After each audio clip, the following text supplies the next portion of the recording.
Baik, selamat sore adik-adik sekalian ya. Jadi kita akan mulai perkuliahan yang pertama, materi ilmu kedokteran keluarga. Course ilmu kedokteran keluarga. Jadi seperti saya sudah jelaskan sebelumnya, mungkin waktu kuliah IKM, kuliah ilmu kedokteran komunitas setahun lalu, bahwa ilmu kedokteran keluarga ini merupakan satu paket ya. Jadi pembelajaran tentang kesehatan masyarakat. Pada saat tahap sarjana kalian akan mendapatkan ilmu kedokteran komunitas, kemudian ilmu kedokteran keluarga, lanjut field lab nanti pada semester 7.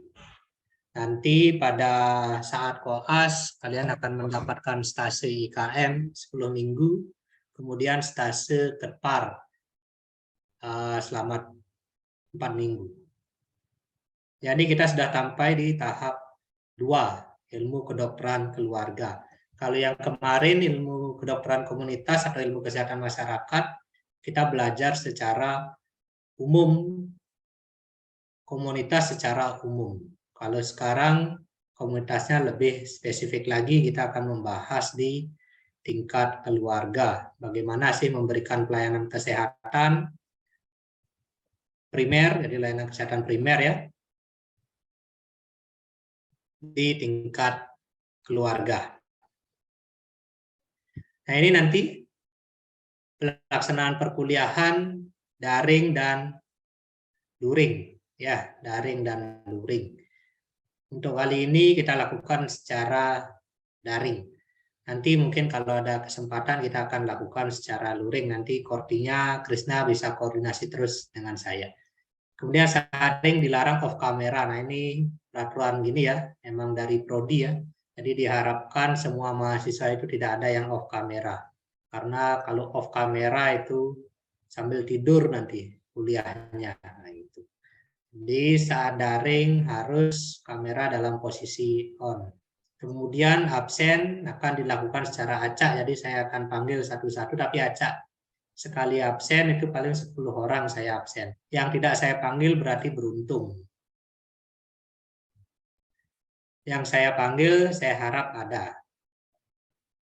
Kemudian penilaian, kehadiran itu 20% ya. Kemudian UASnya ada MCQ nanti terakhir, multiple choice question itu terakhir. Kemudian UTS dan tugas saya jadikan satu, jadi totalnya 40% juga. Tugasnya nanti berkelompok. Ini masalah penilaiannya. Kemudian sumber belajarnya nanti bisa dari online ya. Jadi kedokteran keluarga ini pengetahuan yang sangat umum. Kita memang belum punya buku ajarnya. Jadi nanti saya arahkan kalau kita perlu misalnya belajar materi tertentu nanti kita carikan di web saja. Nah ini ya secara umum ini peraturannya nanti kalian harus patuhi. Masalah kehadiran ya tentu sesuai dengan aturan dari universitas minimal 75% dari seluruh kegiatan perkuliahan. Kemudian langsung masuk, nah ini kenapa sih kita mempelajari ilmu kedokteran keluarga. Ini ada salah screenshot dari SKDI. Dari SKDI ada saya tandai di bawah itu, menerapkan manajemen mutu terpadu dalam pelayanan primer dengan pendekatan kedokteran keluarga. Apa sih kedokteran keluarga ini? Nah, kita akan pelajari itu. Tujuan akhirnya ya tentu menguasai kompetensi-kompetensi di bidang kesehatan masyarakat. Jadi kedokteran keluarga ini adalah bagian dari kesehatan masyarakat. Kompetensinya kan sudah dulu saya share itu. Apa saja yang harus kalian kuasai di bidang kesehatan masyarakat. Nah ini istilah ini ya, istilahnya ada yang menyebut kedokteran keluarga, ada yang menyebut dokter keluarga, ada yang menyebut general practitioner. Itu sebenarnya dua hal yang sama ya. Hal yang sama. Jadi di negara-negara tertentu kadang disebut family medicine, kadang disebut general practice.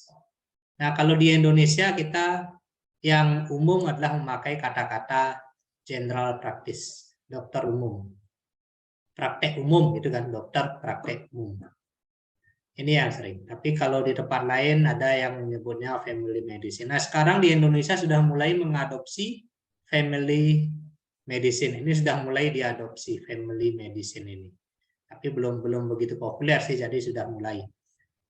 Nanti kalau kalian mendalami ini, jadi kedokteran keluarga itu sudah ada tingkatan spesialisnya juga.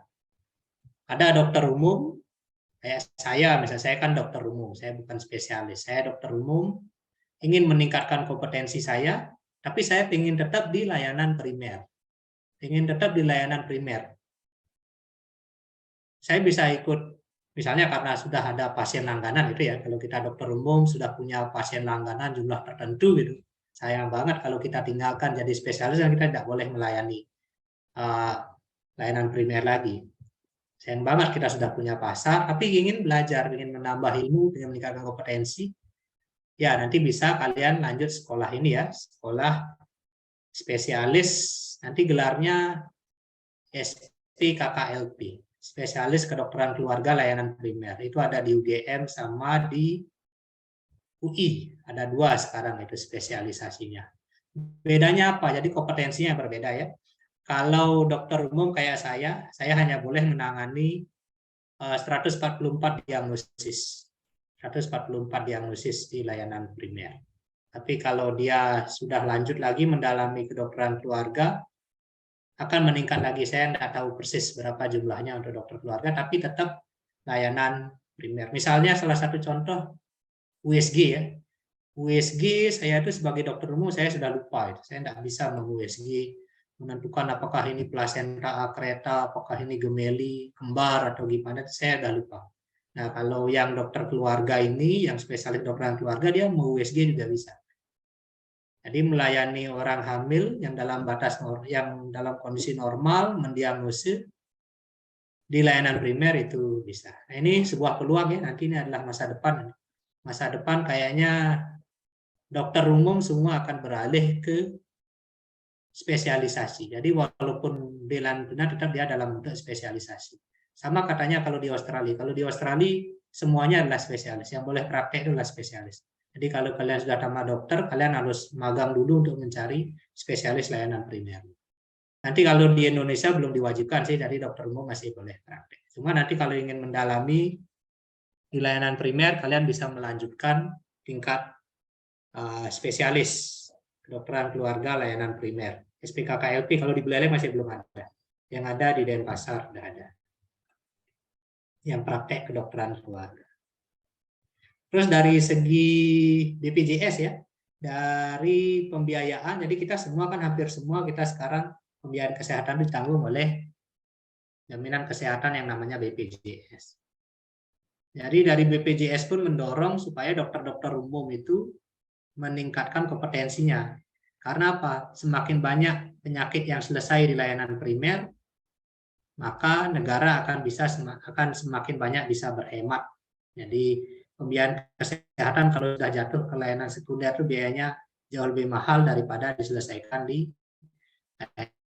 layanan primer. Makanya dari BPJS mendorong bagaimana supaya dokter-dokter umum ini jangan hanya 144 diagnosis itu aja yang bisa diselesaikan. Harus ditambah lagi, ditingkatkan lagi. Dan ini peluang ya bagi kalian ya. Kalian nanti tamat kan persaingannya sudah berbeda. Apalagi kalau maunya kerja di Bali. Kalau di Bali itu dokter umum udah overload. Jadi kalian harus punya kompetensi-kompetensi lebih supaya bisa bersaing. Nah, seperti pesan saya dulu ya, nanti dokter tamatan Undiksa tidak boleh miskin. Boleh apa saja, yang tidak boleh itu cuma satu, tidak boleh miskin. Jadi harus tingkatkan ilmu. Kalau ada kesempatan lanjut spesialis ya silakan. Nah ini nanti untuk peluang ke depannya. Nah ini pembelajarannya yang sudah lewat course ilmu kedokteran komunitas. Sudah lewat, kita lewati. Berikutnya adalah course ilmu kedokteran keluarga. Nah kedokteran keluarga ini nanti mempersiapkan kalian akan field lab. Field lab itu kalian akan mempraktekkan, kalian akan melakukan home visit.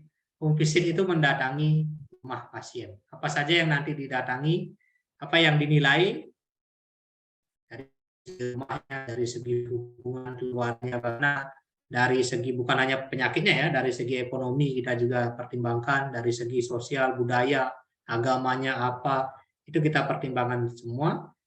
Baru kita bisa menangani pasien itu secara holistik, bukan hanya fisiknya saja, tapi kita bisa mempertimbangkan bagaimana mentalnya dia, kemudian hubungan sosialnya. Nah, ini ya, kemudian berikutnya kepanitraan klinik itu 10 minggu nanti di puskesmas.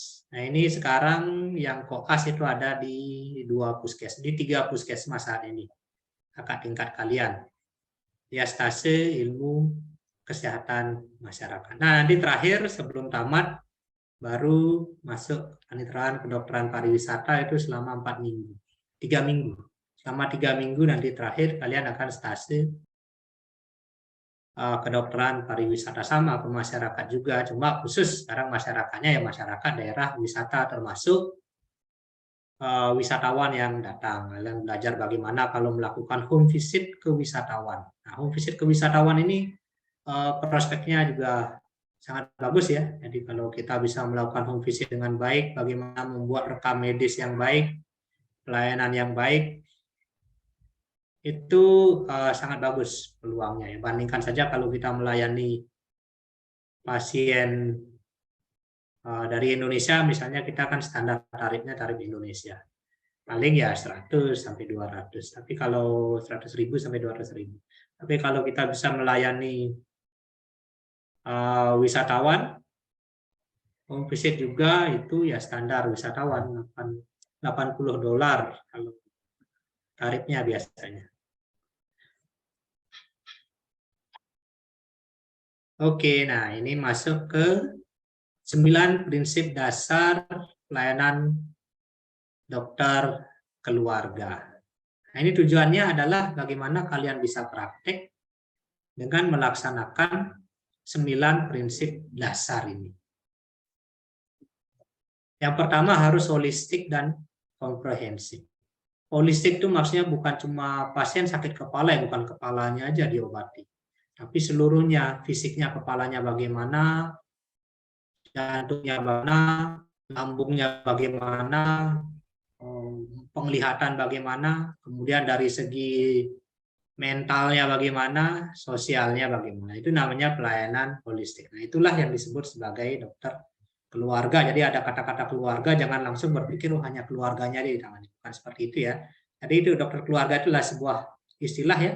Sebuah istilah tapi pelayanannya ya seperti ini, 9 prinsip ini. Dia harus holistik. Kemudian komprehensif, bukan hanya kuratif saja, tapi di situ ada promotifnya, ada preventifnya, ada kuratif, ada rehabilitatif. Itu yang namanya komprehensif. Continue, jadi kita melayani pasien bukan hanya saat dia kecil saja, sampai dari pasien saya ada yang dari bayi, sekarang sudah SMP. Dan kita layani terus, harus continue. Itu namanya pelayanan dokter keluarga. Bahkan ada pasien yang baik punya cucu ya kita layani juga. Itu namanya pelayanan yang kontinu. Nah, ini sangat berbeda dengan pelayanan spesialistik ya. Jika kalian dokter spesialis, tentu kalau spesialis anak ya anak saja. Kalau spesialis mata, nah tidak holistik. Karena apa? Matanya aja diobati, yang lainnya kan tidak. Nah, itu kalau di spesialistis itu cocok di layanan sekunder. Nah, kalau kita di layanan primer, kita harus seperti ini prinsipnya.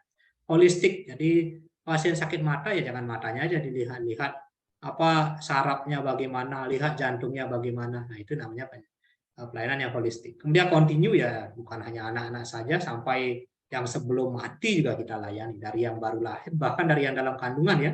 Jadi kalau dokter keluarga ini harus bisa merawat pasien dari dalam kandungan. Jadi kasus-kasus yang masuk kompetensi 4A itu bisa ditangani oleh dokter keluarga. Kemudian mengutamakan pencegahannya, jangan tunggu pasien jadi sakit, makanya dokter keluarga harus pintar melakukan promosi kesehatan. Nanti akan kalian praktekkan saat di puskesmas.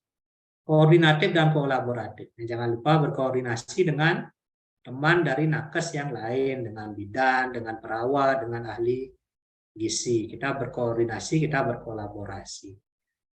Dengan rujukan juga kita berkolaborasi. Nah, ini penting ya. Pasien sakit ini kita mau rujuk kemana, ya itu juga penting. Jadi ini harus pintar kita bagaimana berkoordinasi, misalnya pasien ujin, gemeli atau kembar. Saat mau melahirkan tentu kita harus rujuk karena dokter umum tidak boleh. Kalau lahir normal boleh, tapi kalau yang sudah ada kasus ya kita harus rujuknya kemana. Nah, kita harus bisa mencarikan tempat pelayanan kesehatan yang terbaik bagi pasien. Kalau semuanya baik, semua biayanya sama gitu, berarti kita harus bisa memilihkan yang gampang, yang memberikan kita akses untuk mengikuti pasien tersebut. Jadi nanti kalau kalian jadi dokter umum, kalau merujuk pasien, cari temannya ya. Misalnya ada temannya jadi objin itu. Kalau kita merujuk ya cari teman sendiri. Kasih temannya yang objin. Jadi temannya yang objin di rumah sakit juga senang didapat rujukan dari si A. Nanti ketemu di traktir. Terus kalau pasiennya kita ingin tahu ya, gimana pasiennya, apa sehat atau gimana. Ya kalau karena teman ya, jadi kita bisa kontak-kontak. Gimana kondisi pasien yang saya rujuk, apakah baik? Nanti pasiennya lahir, bayinya udah lahir, sehat, dipulangkan. Nanti yang spesialisnya juga, ya nanti kalau ada apa-apa, pasti dibawa ke kita dulu. Ke layanan primer dulu. Karena sekarang sistem pelayanan kesehatan tidak boleh langsung ya. Kecuali emergensi boleh langsung. Masyarakat tidak boleh langsung ke rumah sakit. Dia harus melalui rujukan di layanan primer. Nanti kalau kalian jadi spesialis, yang spesialis jangan sombong-sombong. Kalau zaman dulu banyak spesialis yang sombong. Karena sedikit jumlahnya. Kalau sekarang spesialis sombong ya nggak dikasih rujukan dari bawah. Kalau nggak dikasih rujukan ya nggak dapat pasien. Kalau nggak dapat pasien ya tentu nggak dapat penghasilan. Sekarang kolaborasi, koordinasi dan kolaborasi ini harus dilakukan oleh semua tenaga kesehatan. Semuanya, kita sama perawat, sama sesama dokter, sama spesialis, sama senior, ya kita harus selalu koordinasi dan kolaborasi. Nah gini, kita melayani pasien itu personal sebagai bagian integral dari keluarganya. Misalnya pasien kena tinea, biasanya kan udah diobati tineanya atau jamurnya saja. Tapi kita harus kasih edukasi juga, jangan lupa keluarganya jangan memakai handuk yang sama dengan pasien, itu misalnya. Ini sederhana, tapi itu sangat mengena. Akhirnya keluarganya tidak ikut terkena. Atau kalau melihara kucing ya jaga kebersihan kucingnya, sering-sering dimandikan. Nah, ini mempertimbangkan keluarga dan lingkungan, menjunjung tinggi etika dan hukum, dapat diaudit dan dipertanggungjawabkan. Nah, dokter keluarga harus bisa membuat rekam medis yang baik. Sekarang sudah diwajibkan rekam medis itu Desember 2023 semuanya harus digital. Tujuannya supaya bisa diaudit. Sadar biaya, sadar mutu. Nah, ini kalian harus paham tentang aturan-aturan di BPJS Kesehatan. 90% sekarang di pasien yang nanti kalian tangani itu dibiayai oleh BPJS. Mau dokter umum, mau spesialis, ya semuanya ditangani oleh BPJS. Dapat uangnya bukan dari pasien, tapi dari BPJS. Nah, kalian makanya harus sadar biaya dan sadar mutu. Nah, ini prinsip-prinsip yang harus dikuasai sebagai seorang dokter nanti. Kalian praktek sebagai dokter umum ya harus memahami prinsip ini. Nah, ini nanti materinya tentang apa saja, nanti materinya tentang ini aja. Ini ada 7 materi. Ada 7 materi, nanti kita bagi-bagi, kita bagi tugas lah. Segitiga epidemiologi, masih ingat ya, waktu IKK, ilmu kedokteran komunitas, kita sudah belajar tentang segitiga epidemiologi, kita ulangi lagi. Konsep belum sih ya, belum di situ tentang bagaimana perilaku, lingkungan, pelayanan kesehatan, dan genetik mempengaruhi derajat kesehatan. Kemudian ada namanya Mandala of Health. Kemudian ada namanya Apgar keluarga, bukan Apgar skor neuro ya, Apgar skor yang rangsang nyeri, matanya bagaimana, diajak bicara gimana, bukan itu. Tapi ini Apgar keluarga. Ada di bagaimana oleh keluarga apakah berfungsi dengan baik atau tidak. Misalnya ada keluarga dalam kondisi perceraian, nah itu pasti agar ya tidak baik pada saat itu. Nanti kalian juga mempelajari agar, kemudian genogram, kalian mempelajari bagaimana membuat genogram. Jadi dari silsilah, genogram ini istilah umumnya silsilah, tapi yang berhubungan dengan medis. Kapan memakai kotak, kapan memakai lingkaran. Kalau perempuan lingkaran kodenya, kalau laki-laki kotak. Kalau dia sudah meninggal kasih tanda X. Kalau dia ini adalah pasien yang berpenyakit, itu kita garis tebal. Nah, itu genogram yang bisa dipakai secara internasional. Nanti kita pelajari. Kemudian SCREAM, nah ini bukan judul film ya.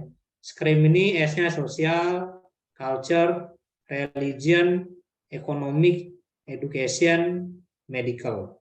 Nah, ini kalau kita menangani pasien, kita lihat keadaan sosialnya, culture-nya, agamanya apa, ekonomi, edukasi, medical. Nah, ini pendekatannya harus dari segala arah kita menangani pasien tersebut. Dan yang terakhir tentang 5 tingkat pencegahan penyakit. Nah, ini saja nanti materinya ya.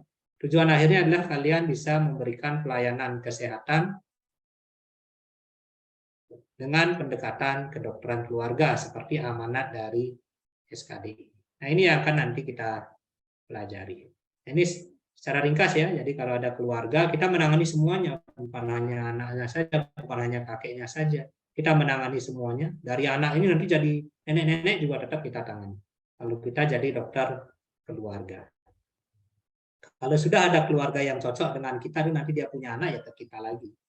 Nah, itu makanya harus bagus-bagus menangani sebuah keluarga. Dokter keluarga itu promotif, preventif, kuratif, rehabilitatif. Semuanya harus bisa, tapi yang ditonjolkan adalah promotif dan preventifnya.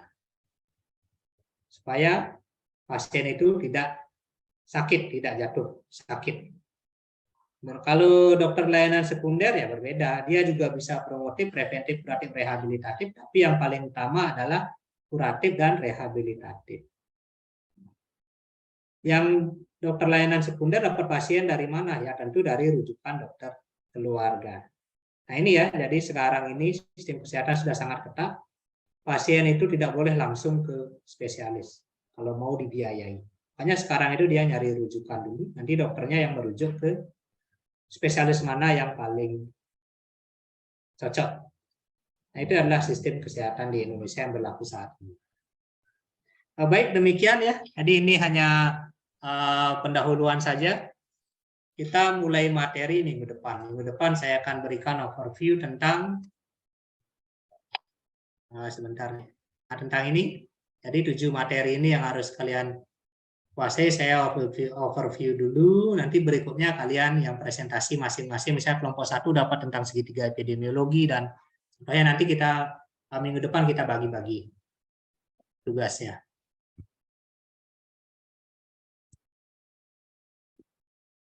Oke, untuk hari ini kayaknya cukup. Berikutnya nanti slide-nya akan saya berikan ya. Jadi setiap saya perkuliahan itu slide-nya akan saya berikan. Kemudian sekarang kita lakukan absen. Nah, ini diwajibkan sekarang harus absen ya. Cuma saya absennya secara acak saja. Nanti saya panggil kalau yang disebut namanya langsung bilang hadir.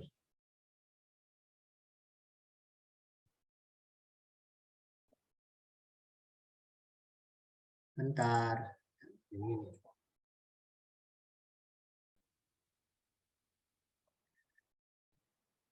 Oh iya, di sini ada angkatan 2019 ya? Apa 2020 semua? Yang 2019 ada nggak?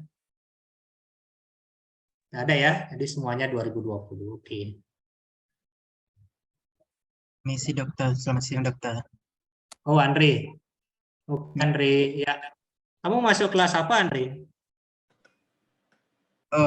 Untuk di SIA masuk kelas tinggi dokter, jadi mungkin seperti beda sendiri dokter. Beda sendiri ya. Oh pantas namamu nggak muncul. Oke, nggak apa-apa. Ini saya tulis lagi. Oke, Andre ya.